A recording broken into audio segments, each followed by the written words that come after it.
नमस्कार दोस्तों, welcome back to civil outlook. तो आज हम करने वाले हैं सोम का क्विक रिवीजन एसएससी जेई के लिए। तो इस वीडियो को पूरा देखिए, यहाँ से आपको बहुत से क्वेश्चन देखने को मिल सकते हैं एसएससी जेई एग्जाम में।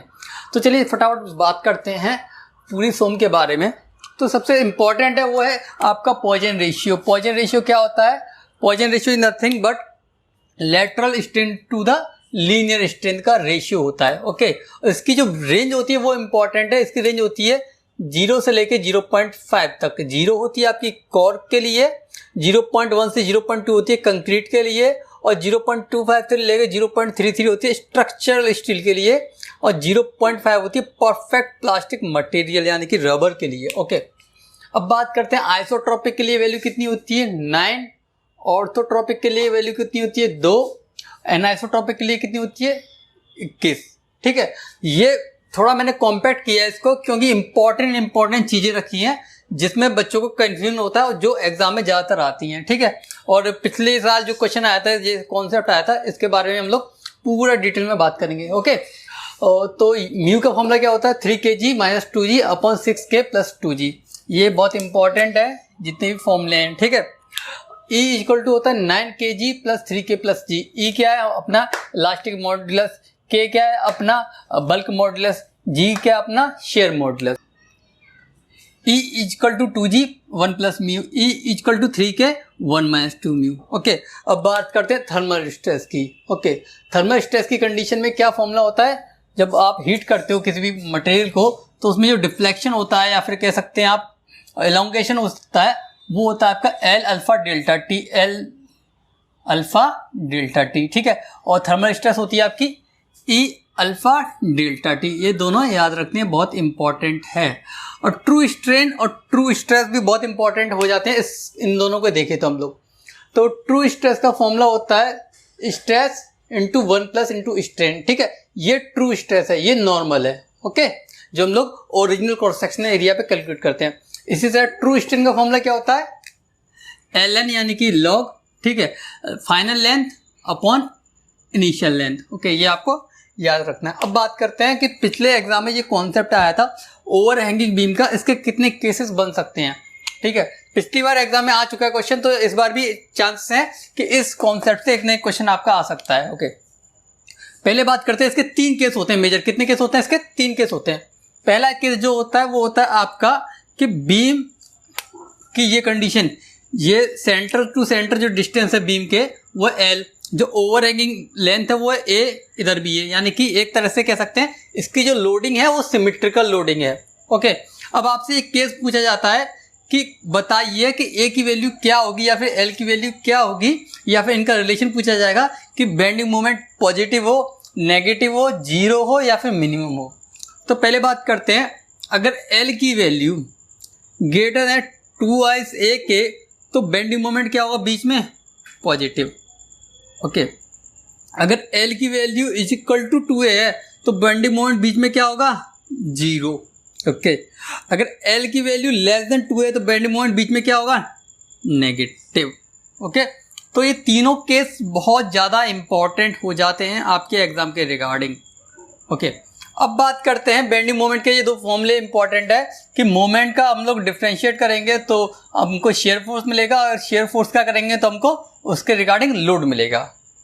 तो ये तीनों बहुत ज़्यादा इंपॉर्टेंट है। और इससे रिलेटेड एक इंपॉर्टेंट लाइन और है कि bending moment to be minimum या फिर पॉजिटिव तो उसके लिए ए की जो लेंथ है वो कितनी होनी चाहिए, ए का। ये फॉर्मूला बहुत ज़्यादा इंपॉर्टेंट है। तो ये होना चाहिए आपका A = L/2√2। ये किस तरह निकलता है? कुछ नहीं होता है, इस मोमेंट को इक्विवेलेंट कर देते हैं हम लोग, तो ये वैल्यू निकल के आ जाती है। अब बात करते हैं आपका ट्रायंगुलर लोडिंग की। इस ट्रायंगुलर लोडिंग के केस में आपसे पूछा जाता है कि आपका शेयर फोर्स कितनी डिस्टेंस पे 0 होगा। ओके, वो है L/√3, और आपका बेंडिंग मोमेंट कितना होगा इस कंडीशन में, ट्रायंगुलर कंडीशन में, वो होता है WL² अपॉन 9√3। तो ये वैल्यूज आपको याद रखनी है। कहीं ना कहीं इस पे न्यूमेरिकल डाटा देके आपसे एक वैल्यू आउटपुट में मांगेगा एग्जामिनर। ओके, तो ये दोनों बहुत ज़्यादा इंपॉर्टेंट है, और सबसे ज़्यादा इंपॉर्टेंट है ये। ओके, तो बात करते हैं आपके इक्विवेलेंट मोमेंट की, क्योंकि यहाँ से क्वेश्चन बहुत बनते हैं यहाँ से आपको डायरेक्ट फॉर्मूला देखने को मिलेगा या फिर इस पर कोई ना कोई न्यूमेरिकल देखने को मिलेगा। तो इक्विवेलेंट मोमेंट किस कंडीशन में आता है? उस कंडीशन में आता है जब मोमेंट तो लग ही रहा है, उसके साथ साथ टॉर्क भी लग रहा है। तो उस कंडीशन में मोमेंट को बोलते हैं हम लोग इक्विवेलेंट मोमेंट और टॉर्क को बोलते हैं हम लोग इक्विवेलेंट टॉर्क। ओके, तो इक्विवेलेंट मोमेंट का फॉर्मूला क्या होता है? 1/2 m plus minus. Okay, plus minus depend करता है। ओके, प्लस माइनस, यहाँ से माइनस नहीं आएगा। ओके, यहाँ पे सिर्फ प्लस आएगा। Okay, m plus under root में m square plus t square. Okay, ये ध्यान रखना, ये भी इंपॉर्टेंट है। टी इक्विवेलेंट क्या होता है? यानी कि टॉर्क इक्विवेलेंट होता है आपका अंडर रूट में m square plus t square. m क्या है? मोमेंट, t क्या है? टॉर्क है अपना।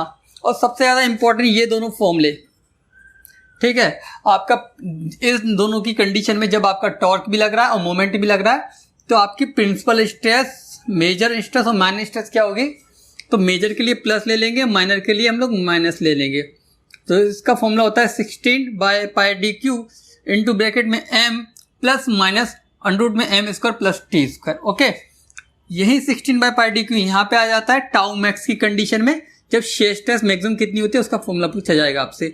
तो वो होता है 16/πdq ब्रैकेट में अंडर रूट में m square plus t square. Okay, तो ये दोनों फॉर्मूले आपके लिए बहुत ज़्यादा इंपॉर्टेंट होने वाले हैं। अब बात करते हैं आपका कि इकोनॉमिकल सेक्शन के लिए, ठीक है, मोस्ट इकोनॉमिकल सेक्शन के लिए जब आप किसी सर्कुलर सेक्शन में से कोई रेक्टेंगुलर काटेंगे तो इनका रेशियो आपको याद रखना है। b/h का होता है 1/√2। ओके, और b/d का होता है 1/√3। ये डायरेक्ट वैल्यू आपको याद रखनी है, क्योंकि एग्जाम में पूछेगा तो आप पूरा सॉल्व करने तो वहाँ बैठोगे नहीं, आपको ये डायरेक्ट वैल्यू याद होनी चाहिए। ओके, अब बात करते हैं आपका शेयर स्ट्रेस की। तो शेयर स्ट्रेस का जो फॉर्मूला होता है वो होता है आपका FA/Y/IB या फिर ITB बोलते हैं। ओके, तो यहाँ पे सबसे ज़्यादा कन्फ्यूजन जो होता है वो होता है ट्रायंगुलर सेक्शन में। तो ट्रायंगुलर सेक्शन जो होता है उसके न्यूट्रल एक्सिस होती है ऊपर से 2h/3, नीचे से h/3। तो जो न्यूट्रल एक्सिस है वहाँ पे आपका जो शेयर स्ट्रेस होती है वो होती है 1.33। ओके, 1.33, लेकिन ये मैक्सिमम नहीं होती है, क्योंकि जो आपका मोस्ट ऑफ सेक्शन है वहाँ पे जो मैक्सिमम शेयर स्ट्रेस होती है वो Na पे होती है, लेकिन ट्रायंगुलर के केस में ये नहीं होता। ट्रायंगुलर के केस में क्या होता है? ट्रायंगुलर के केस में जो मैक्सिमम शेयर स्ट्रेस होती है वो h/2 पे होती है। ये इंपॉर्टेंट बात बन जाती है यहाँ से। कितने पे होती है? h/2 से। और उसका फॉर्मूला क्या होता है? Time max equal to 1.5 into tau average. अगर बात करें 1.33 फैक्टर की तो यही फॉर्मूला यूज होता है आपका सर्कुलर सेक्शन में, वहाँ ये टाउ मैक्स में कन्वर्ट हो जाता है, वो होता है 1.33 टाउ एवरेज। किसकी कंडीशन में? ये सर्कुलर की कंडीशन में। हाँ, सर्कुलर सेक्शन होगा जब आपका सर्कुलर की कंडीशन में। ओके, अब बात करते हैं कि शेयर सेंटर जो होता है उसकी डेफिनेशन क्या होती है। तो शेयर सेंटर की डेफिनेशन होती है only bending moment, no twisting. No twisting, twisting को हम लोग अवॉइड कराते हैं। ओके, और साथ ही साथ रैंकाइन का जो फॉर्मूला होता है वो होता है sigma c A/1 plus alpha into lambda square. देखो मैंने यहाँ पे पूरा कंप्लीट कर दिया, आपको क्विक रिवीजन दे दिया है, लेकिन इसमें मैंने ज़्यादा मेजर चीज़ें इंपॉर्टेंट चीज़ें ली हैं जहाँ पे स्टूडेंट्स को कन्फ्यूज़न रहता है या फिर कहीं ना कहीं डाउट रहता है। ओके, सबसे ज़्यादा डाउट रहता है यहाँ पे इसमें, क्योंकि जो आपका सर्कुलर सेक्शन हो गया, ट्रेपेजोइडल सेक्शन हो गया, उसी का कॉन्सेप्ट लोग यहाँ लगा देते हैं, तो वो मानते हैं Na पे इस केस में भी मैक्सिमम होगा, लेकिन होता नहीं है। और एग्जामिनर ऐसे क्वेश्चन पूछता है जहाँ पे उसका चीज़ें चेंज हो रही होती है और स्टूडेंट उन चीज़ों को याद रखता है। ओके, तो ये पूरा कंप्लीट हो गया। इसमें सबसे ज़्यादा इंपॉर्टेंट जो मुझे लगता है वो ये वाला कॉन्सेप्ट है, क्योंकि इससे क्वेश्चन आपका ये वाला केस पूछा जा चुका है, ठीक है। और रिमेनिंग 2 केस हैं, ये इनमें से क्वेश्चन आ जाएगा, या फिर एक ये इंपॉर्टेंट केस है जब बेंडिंग मोमेंट मिनिमम या फिर पॉजिटिव होगा। आपको देखना नहीं है, ये केस बोल दिया ओवर हैंगिंग का, और यहाँ से सिमेट्रिकल लोडिंग की केस दे रखा है, ये भी एक डिस्टेंस है, ये भी एक डिस्टेंस है, और आपसे पूछ दिया कि bending moment to be minimum या फिर पॉजिटिव, तो आपको सीधे ये चीज़ याद रखनी है L/2√2। ओके, सॉल्व कर भी सकते हैं, लेकिन अगर आप याद रख लेंगे तो आप अपना टाइम बचा लेंगे अदर क्वेश्चंस के लिए। ओके, तो यहाँ पे ये वीडियो कंप्लीट होती है। आपको एक क्विक रिवीजन देने का ट्राई था मेरा कि आपको पूरा जितना भी सोम है उनमें से जो इंपॉर्टेंट चीज़ें हैं, जहाँ से क्वेश्चन आने के चांसेस हैं, वो आपको एक बार बता दूँ, ठीक है। तो यहाँ पे ये वीडियो कंप्लीट होता है। अगर लेक्चर अच्छा लगा हो आपको तो वीडियो को लाइक कीजिए और उन दोस्तों के साथ शेयर कीजिए जो लोग एसएससी जेईई का सिविल इंजीनियरिंग का पेपर देने वाले हैं, क्योंकि उनको भी कुछ ना कुछ यहाँ से हेल्प हो जाएगी। ओके, अगर हम बात करें सोम की, तो सोम में आराम से आप इनमें से एक नया क्वेश्चन आपको मिलेगा हर एक टॉपिक से। यहाँ पे पॉइजन रेशियो से मिल जाएगा आपको, या फिर इसका फॉर्मूला क्या होता है, lateral strain upon longitudinal strain. Okay, इनकी रेंज में से कोई डाटा पूछ लेगा, ठीक है, इसमें से आना एक कन्फर्म है, इसमें से आना एक कन्फर्म है, इन चारों फॉर्मूले में से एक पे न्यूमेरिकल आना कन्फर्म है आपका। ओके, इसमें से आपका एक आना कन्फर्म है यहाँ से।